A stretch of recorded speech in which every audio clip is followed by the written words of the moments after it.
How's it going, guys? Carson here from the Troubled Pack. Today I'm bringing you Smelly Worms, or just a worm deck profile. It's called Smelly Worms because you're playing the spell fragrances. I took this to the Columbus Regionals and went 6-3. Unfortunately, I just missed out on the top 48, but that's alright. That just means I can go to another event. I lost my last round, and I guess my tiebreakers weren't that good. I think everybody I lost to was also 6-3 and or worse. So I lost to Cosmo twice, and I lost to Infernoid the last round because I just couldn't draw a monster.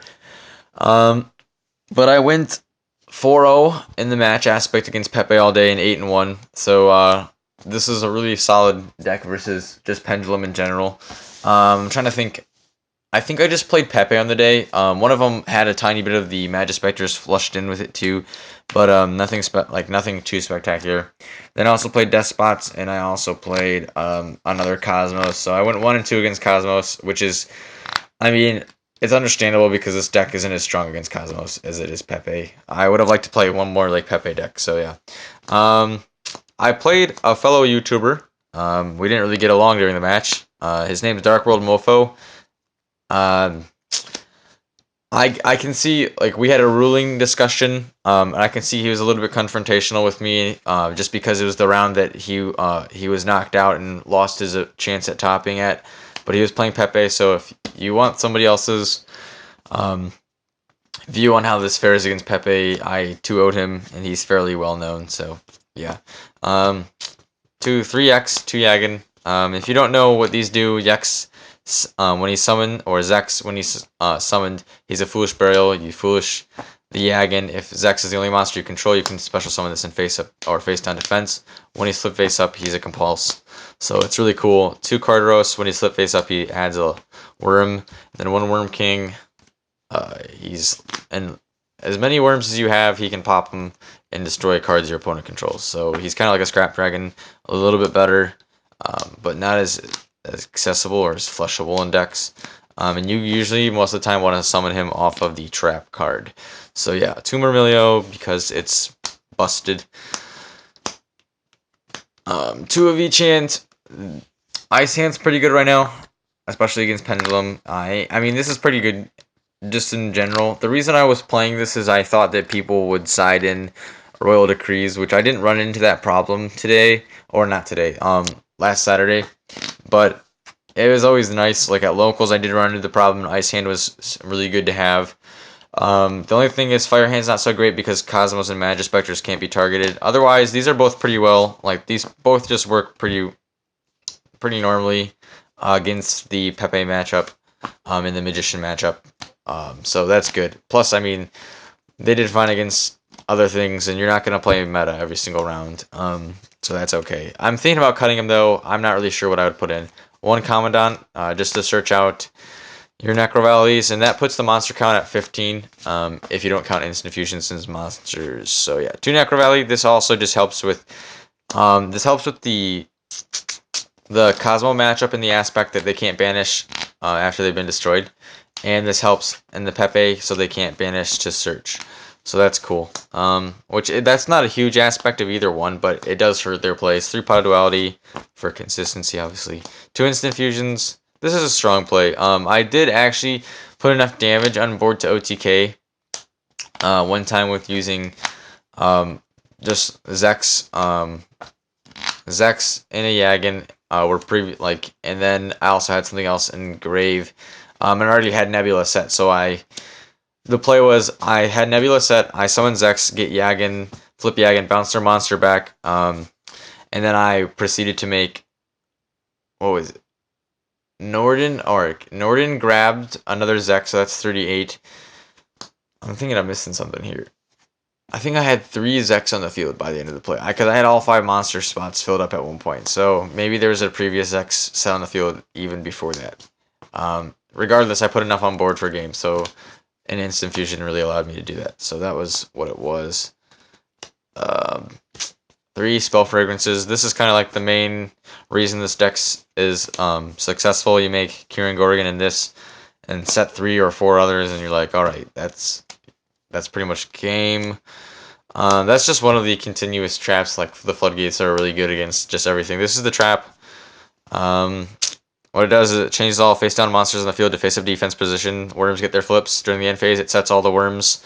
I draw for each worm set by this effect, and then I special summon Worm King from deck. So it's really good.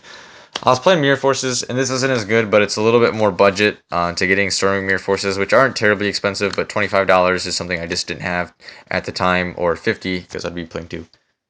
So this, in combination with Mirror Force, wasn't that bad. Um, like I said, Magispectors and Cosmos, it doesn't really hurt them, but it's good against other things. And I mean, if you use it against Farm Girl, it's done correctly against Cosmos, which did happen. 2 mistake, this was MVP too. If neither player can add and you already have your board established, which happens a lot because both Cosmos, I mean, pretty much all day, regardless of the dice roll, I was going first just because of the decks I played against. So that was fine. 2 lose 1 turns. If you don't draw on 2 with play it, you're going to special summon off of. So if you open up a Trap Tricks or if you open up a hand and you lose 1 turn, that's really awesome because this hurts so many things. So that's really cool.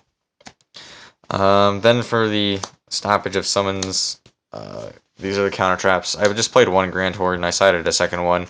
It's good. I didn't think I needed more than 1. Plus, I was playing so many other things I didn't really have space to play more, so that's okay. So just 1 of each of those. Vanities, that's pretty much self-explanatory.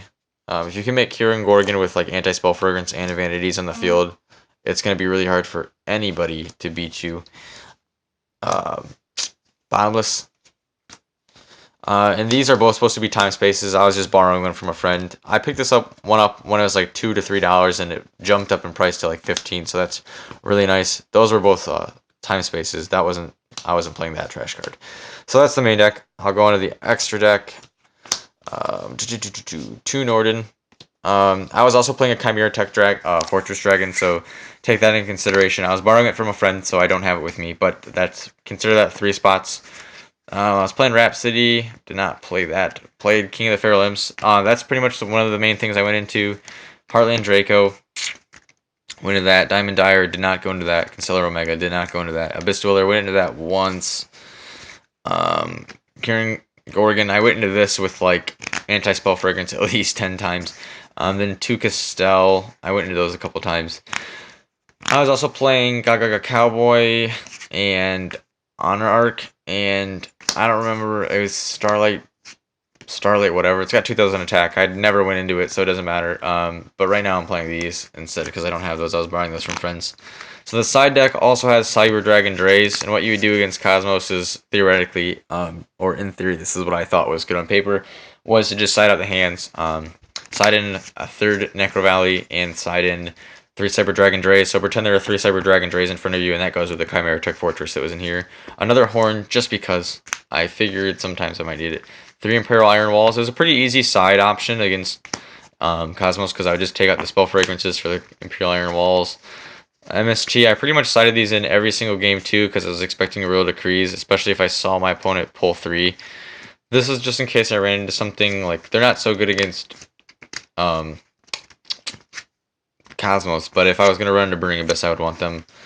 These, I also played just because, but I don't think I had ever like drew it when I wanted. Like when I was good, I never drew it, so that was kind of bad. And then a Necro Valley, the 3rd Necro Valley. So that was it. That's the deck. Like I said, 6 and 3, so not a bad showing. Unfortunately, I couldn't get my top, but I will be going to the Pandemonium or Garden City regionals coming up, so that'll be fun if I see you guys there. I had a really fun time. It was in Columbus. It's probably like my 10th event I've gone to.